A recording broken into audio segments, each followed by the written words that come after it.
Hello and welcome to Why We Are Christians. My name is Kent Philpott, pastor of Miller Avenue Baptist Church in Mill Valley, California. But we're talking to somebody back in Oklahoma.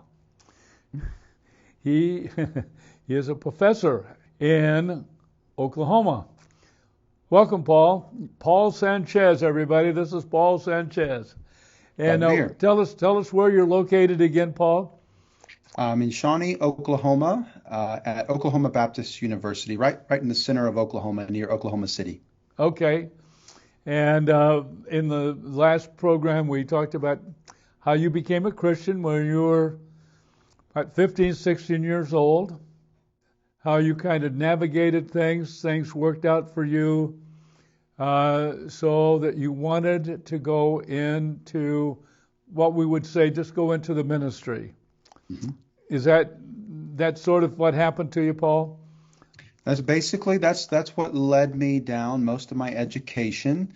By the time I was in that last part of college, I was thinking about what if one day I were a professor, but I was always told so often just how difficult it is to become a professor. There's just relatively few jobs. It's a difficult market to get into.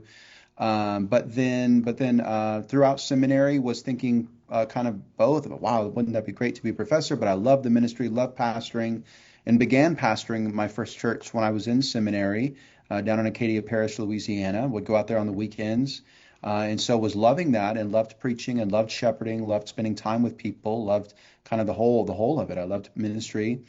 So there was some conflict there of which one I would do. And then in my PhD program, really felt more like I wanted to lean into the ministry, and was also doing ministry there when I was in Louisville, Kentucky, and was very much thinking, okay, maybe this is what I'll do, primarily do some teaching on the side. And then it was really later in the latter part of my doctoral program, my last really 2 years, that I thought more significantly about becoming a professor. So it's really something that went back and forth. But even now, as a professor, I wear a lot of the pastoral hats. I do a lot of the same things, spend time with students, walking with students through life in a lot of different ways. And so in many ways, I still feel like I'm in ministry, even though, as a full-time academic, there's also things that I do that would be very different than the church. But there is a way in which I kind of live in both worlds. Okay, now I want to find out how it is you got married. Tell you about your bride and bring us up to speed on your family. How did all that happen? By all means. So met my wife in Springfield, Missouri when I was in college. We were at different schools, but we were both in college. It's a college town. There's several different colleges there. There's Drew University. There's Southwest Baptist University had a campus there, which is where my wife was. There's Missouri State University, several schools there. She was at one school. I was at another. But we worked together at a restaurant, got to know each other there. We knew each other for a year before we ever dated, but did eventually start dating, got married, and then kids came along a couple years later. Had my daughter when I was in grad school down in Louisiana, and so she's our seminary baby. And then a few years later, my son is 4 years younger. Had him. He was my PhD baby, and so got all the way through school. Basically after college, there was children in the mix, but it was beautiful. It was wonderful, and have no regrets with that. And so love being a dad, have a 16-year-old and an almost 12-year-old. He'll be 12 next week. And it's great. I love it. Okay. What a family. And so right now you are in Oklahoma, and you are exactly what you're doing right now.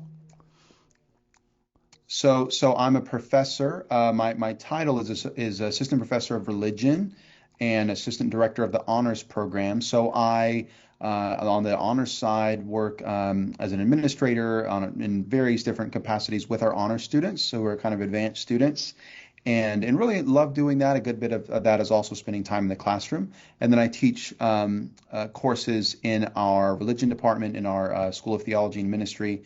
And so teach courses like Baptist history, course on theology and ethics, and a whole host of elective courses. I'll be teaching a course in the spring on Dietrich Bonhoeffer. We'll be reading the works of Dietrich Bonhoeffer. I get to read a lot of classical works with students, a lot of primary sources in our honors classes. That's a good bit of what I do is facilitating seminars and doing lectures to help bring context to these classical works, the great books of the Western tradition. And so it's really fun. I love what I do. Now, I've never asked this of anybody. Okay, you're a Baptist, I'm a Baptist. Mm-hmm. There was a time when I was a wild-eyed Pentecostal. Okay, yeah. And pastored one of the churches that came out of the Jesus People movement. Okay. And but for the last 41 years, pastoring a Baptist church. And it occurred to me, Paul, people don't know what a Baptist is. Yeah. I mean, what in the world is a Baptist? I mean, where did Baptists come from? Do you have any idea? It's funny that you mentioned that. That's actually kind of my story too. So the church I was raised in and the tradition I was raised in was the Assemblies of God, so very Pentecostal. And it makes sense, even like you were saying, the Jesus People connection, and that was where my father came into this.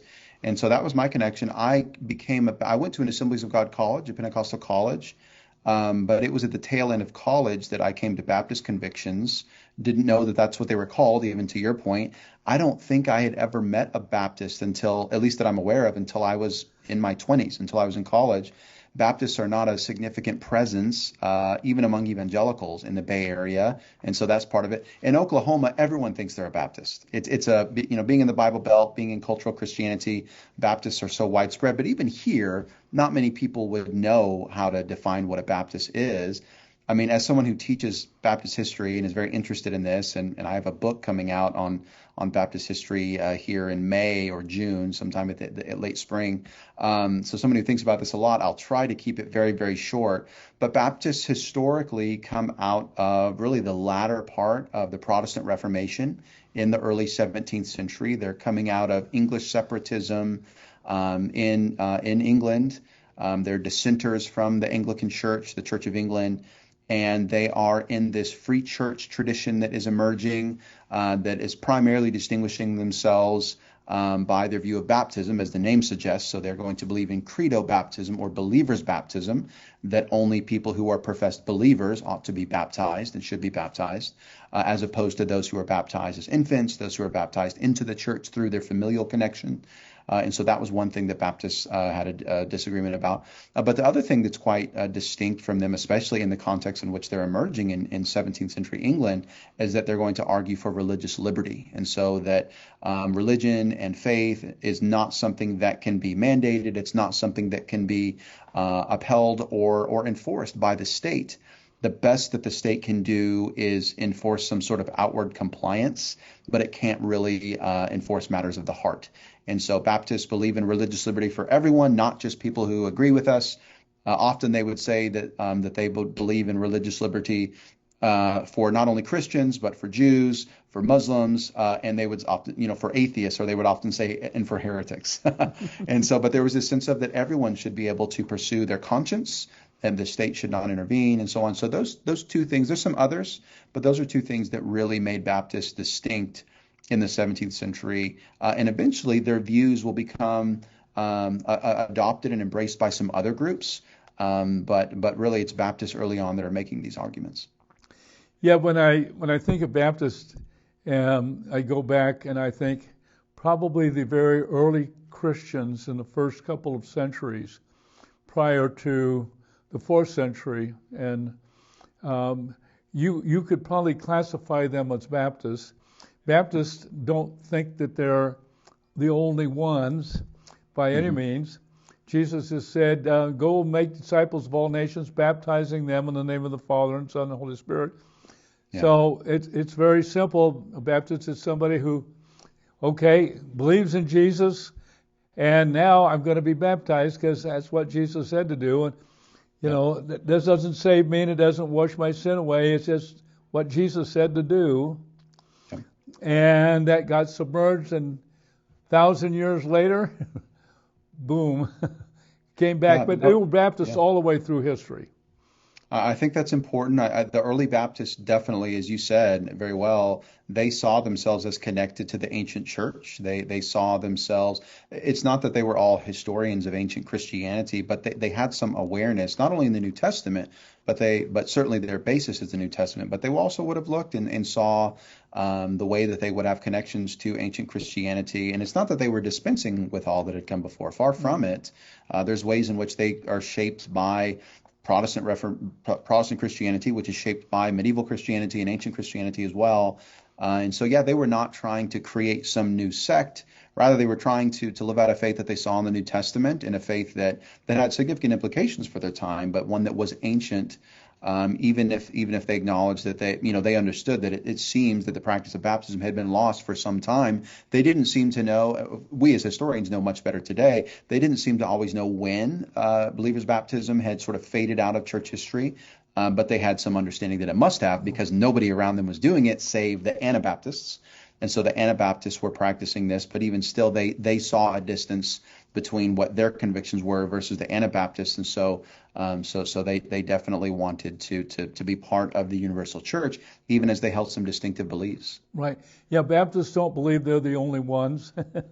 We're just another Christian group, but probably the largest non-Catholic Christian grouping or name there is.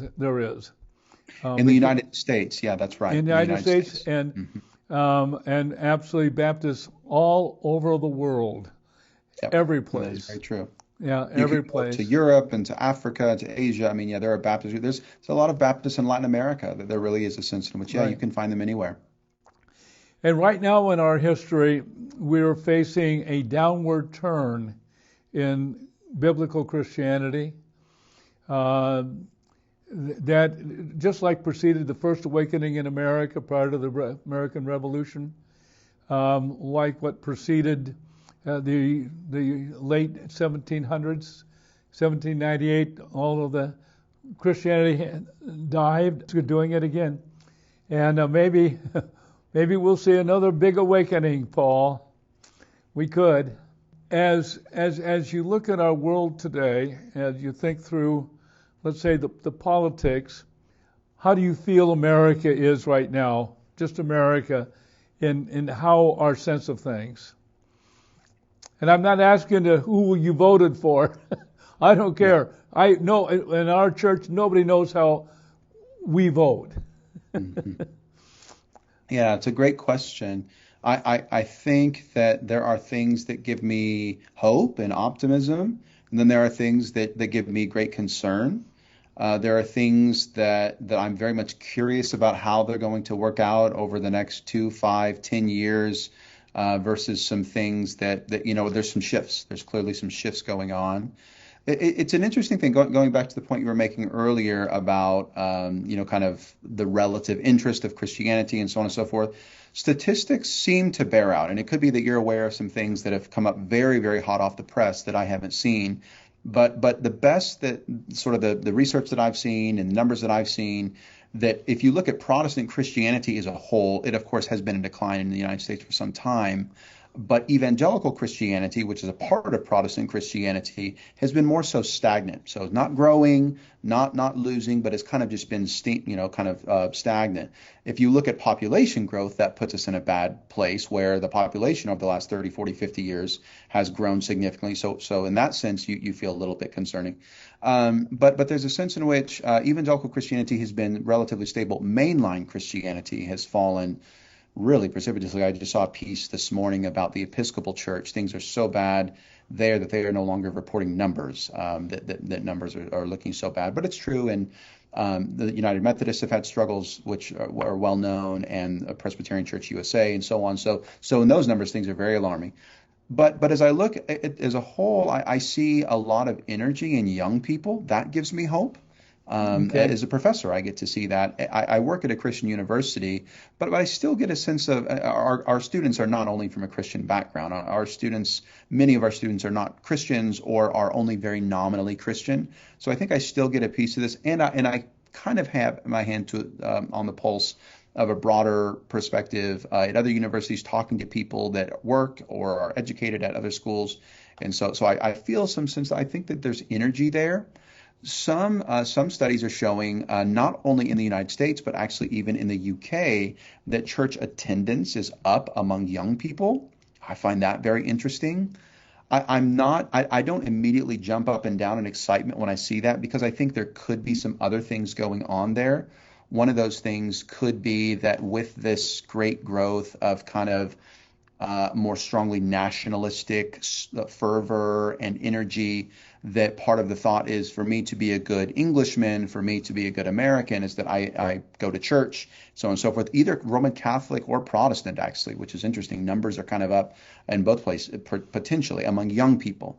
Numbers among middle-aged and older people have not gone up, but among young people. And so part of me is I'm optimistic there. I'm hopeful. But again, it's not entirely clear what this looks like. I will be watching closely over the next several years, and especially over the next decade. But there's some room there to be excited. I think politically things are very much interesting and a bit messy.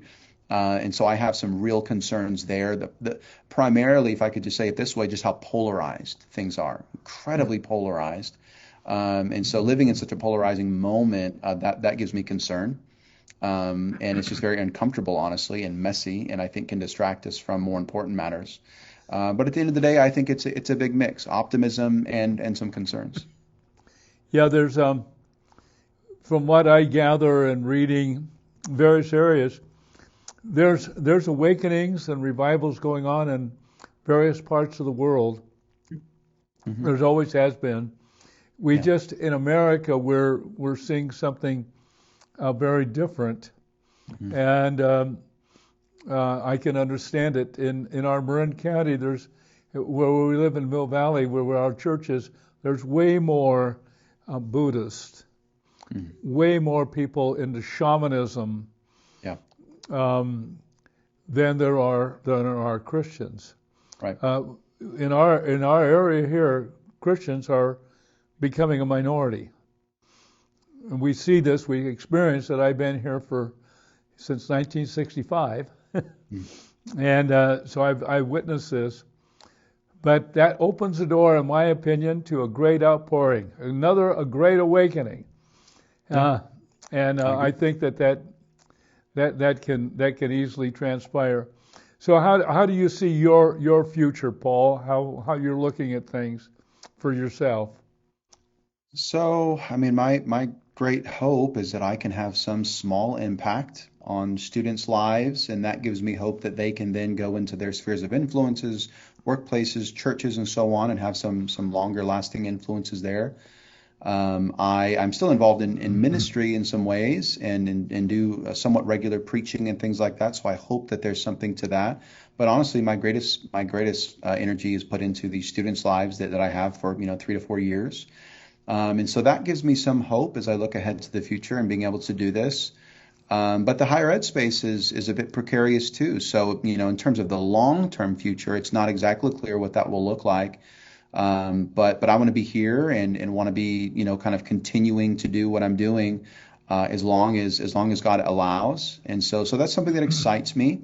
But it's also something that I kind of just acknowledge, it's not entirely clear where things will be 5, 10, and especially if we try to look out further 20, 30 years down the road. I'm a historian by training primarily. I'm a theologian, but really, I mean, my expertise is as a historian. And historians are not very good at forecasting the future. I mean, it's just not what we do. We look to the past. We dig in the past. We live in the past. And I try to look to the future. But at the end of the day, even as I look at the past, I find out how wrong people were. How often, in the 1920s, people thought that they really knew what was going to happen. They had no idea there was a Second World War coming. It's so often that people get it wrong. And so, like you said, it could be that there is a significant shift within the next year or two, and we have a spiritual awakening, or it could be things shift in a way that we can't even anticipate now. So I have enough kind of humility to be able to just say, I don't know exactly what the future looks like. Now, thanks, Paul, for that. I want to go back to the book that you're working on. Okay. Tell us a little bit more about the book. So it is. It's under contract with Erdman's Publishing, and I hope to have it done here within the next year. and should be able to do that. It is the title is California Dreaming: Evangelical Christianity and American Culture in the Golden State. And so the name gives some sense of this is a study primarily of evangelical Christianity in California during the 20th century. So it's not some sweeping thing where I'm looking at the whole of California history, but within the limited window of the 20th century. So I start with the Azusa Street revivals of the first decade of the 20th century. I look at Aimee Semple McPherson and her whole rise and her sort of religious empire and ministry empire that she builds in Los Angeles and Southern California. I look at kind of the Dust Bowl refugees and the movement that come along during the 1930s and 40s into Central California and especially Southern California. And so look at the rise of, that's where Southern Baptists find their way here, these sort of Bible Belt Christians that come into California in a way that, again, Californians found strange and weird and didn't quite expect. And then I look at the history of Fuller Seminary and neo-evangelicalism, which is this whole nother kind of unique movement in the basically the post-World War II era. And then right now I'm actually looking at the black church. So how have African American Christians, especially sort of the evangelical variety, if we can call it that, been involved in the state. I'll look at the Jesus people. I'll basically work all my way all the way up to a movement in Redding, California, and far northern California. Bethel Church, and kind of will end there very likely. I'll look at some mega churches, and there's so much. I mean, the big part of what I'm doing is just, I think, revealing, which others had not quite pointed out, just the outsized influence that California has in American evangelicalism. And so I'm curious how the California environment has influenced evangelicalism and how evangelicalism emerged here and how it seemed to flourish. Most people, very, very few people would ever associate California with evangelicalism, especially as you and I were talking earlier, especially if you're looking at a place like the Bay Area, but even Southern California for that matter. That's not what comes to mind when people think of evangelical Christianity. But what you end up finding is that all of the key movements, significant institutions, and really significant influence, again, an outsized influence really emerges in the California context that then is going to have a significant influence in the church in California, in Christian fellowships and institutions in California, but also for American evangelicalism as a whole. I want to read that book, and wow, that'll be very unique, and it's going to be a fat book. There's just so much interesting stuff that I want to cover. It could easily be 2 or 3 books.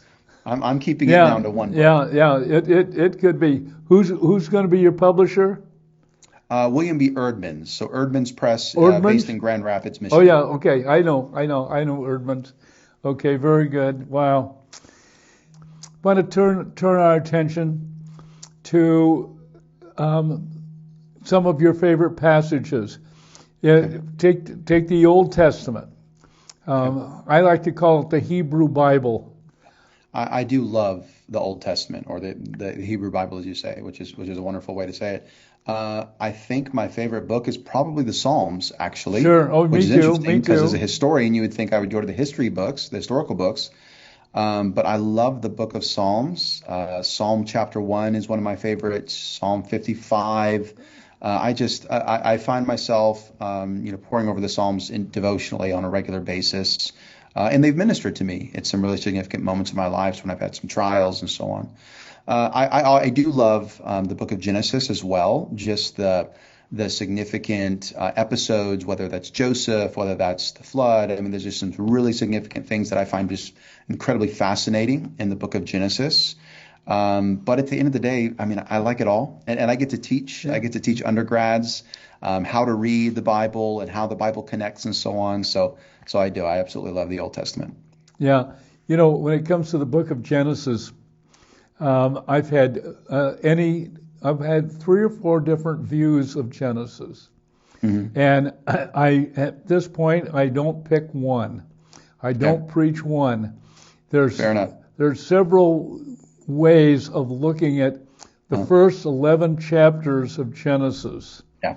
When you get to chapter 12 and you get to Abraham, things even out. Yeah. But prior to that, the first part is different. There's all kinds of views. And what bothers me sometimes is people thinking, oh, you've got to have this way. You've got to look at Genesis this way. No, you got to look at it this way. No, it's you got. And people, I have noticed over the years, people becoming belligerent. You've got to take my viewpoint on interpreting Genesis. Sure. Which I feel is a little bit dangerous. Okay, now, New Testament. Where do you land? New Testament favorite, like, let's say favorite book first of all. Favorite book. Yeah, that's so hard. I love First Peter. Oh, really? That's surprising. I love First Peter. I love the Gospel of John. Yeah. I love the Gospels in general, but I think John is my favorite. Okay. I love First Peter. I love the general epistles, Jude, James. And part of that is from having preached through them, so there's like just some real connection there. I love the book of James, but goodness, yeah, it's hard to narrow. It's hard, yeah. I wrote a song about Jude doxology, Jude and James, half brothers of Jesus. Yeah, it's a really cool thing. Yeah, the New Testament is really something. We're preaching through the book of John. For 15 minutes and a half-hour sermon, we're going through the book of Acts. Okay. And And the hardest chapter I've ever had to deal with in the Bible is Acts chapter 7. okay. I'm going to do it this Sunday. Yeah. Okay. I don't know how I'm going to do it in my 30 minutes, but I'm going to try. How do you see things coming? So at the end of the day, I when it comes to that, that's actually an easy one. I think that the kingdom of God wins. And so there's a beautiful hope, the blessed hope that we have. How that looks and exactly, the details of that working out are mysterious. I don't think that we know. But I think the kingdom of God prevails, and I think that God prevails, His justice prevails, His love and His mercy prevails in the church. And so, no, we look forward to the blessed hope, and we say in our fallen and broken world, we say, "Come, Lord Jesus, come." There are times where we wish that it were now, but no. As I look ahead at the big picture, I have every hope, and that's what keeps me going. But also, if we just look, even just more casually at the world as a whole, I think, as you suggested earlier, there are exciting things going on around the world. A lot of it among Pentecostal Christians. There's just really powerful movements around the world. But again, I also like to be hopeful, and am seeking to find hope that even in the West, even in the United States, that there are good things ahead. But no matter what, I know that in the end, Christ will return, and all will be well. All right, Paul, we're closing. We're going to close out here. We got 20 plus seconds. I want to thank you for this. Be looking forward to that book of yours. Hope we keep in contact, and you. Yeah. I want that book, and be looking forward to it. And I appreciate very much, and the Lord bless you and your family, and what's coming up for you. So thank you so much. Glad to be on. So that's the end of the program. Our conversation with Paul Sanchez back in Oklahoma. Until next time, so long.